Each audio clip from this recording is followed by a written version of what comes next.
என்ன பண்ணணும் அது சொல்லு. ரெஜிம் பண்ணி கொடுக்கணும், 2 சைடு கட்டை கட்டி கொடுக்கணும், ஐஸ் பிளான்ட் கிடையாது, டீசல் பங்க் கிடையாது. நம்ம ஏதாச்சும் ஒதுக்குனீங்களா? இது கட்ட இது அரிப்பு ஏற்பட்டதுனால தற்போதைக்கு செஞ்சு கொடுத்துருக்காங்க.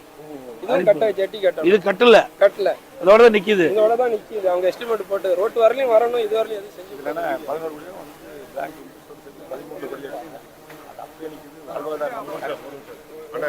எந்த ஒரு கட்டமைப்புமே இல்லாம திறப்போல பண்ணிட்டாங்க. கோடியை வந்து திருப்பி கொடுத்தாங்கண்ணே, அது வெளியே தெரியலண்ணே. நான் எஸ்டிமேட் கமிட்டியில் போனப்போ கண்டுபிடிச்சிருந்தேன். அப்போ அந்த 3 கோடிக்கு இவங்களுக்கு கொடுக்க வேண்டிய கிராமத்துக்கு கொடுக்க வேண்டிய ஈவுத்தொகையை கொடுக்கணும்ல, இவங்க கட்டினதை அதையும் கொடுக்கலண்ணே, அனுப்பிட்டாங்க. எந்த ஒரு கட்டமைப்புமே இல்லாம திறப்போல பண்ணிட்டாங்க. முதலமைச்சர் ஆட்சிக்கு வந்தோடனே அவர் சரி பாத்துக்கலாம், பார்த்து நல்லபடியா எங்களுக்கு கடல்ல இதை வர சொல்லி இது என்ன எப்படி டிசைன் பண்ணணும் என்னன்னு பார்த்து இதுக்குன்னு தனி இருக்குது, டீம் இருக்குது.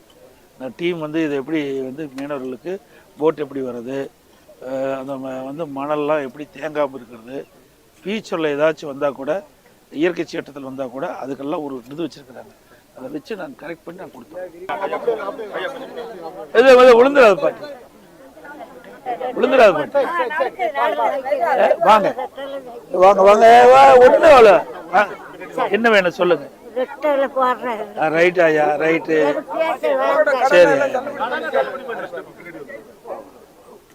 மெதுவாயா மெதுவா, நீ உள்ள வேணாம் கீழே, உங்க வயசு கீழே உள்ள கூடாது. நல்லது, செப்பல் போட்டுங்க, செப்பல் போட்டு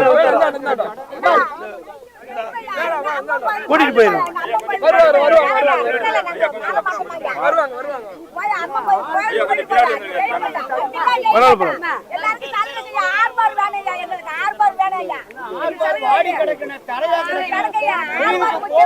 ஐயா எல்லாம் சொல்லிட்டாங்க, ஒரு எல்லாமே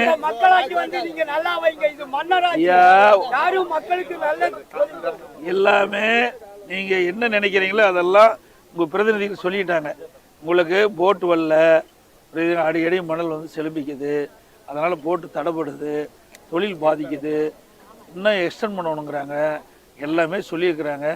நிச்சயமாக மீனவர்களுக்கு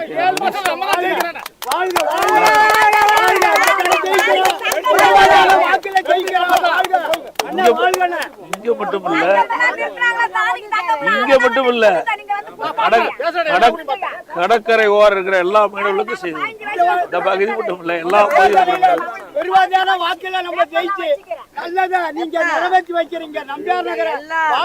கை கொடுத்த தெய்வம்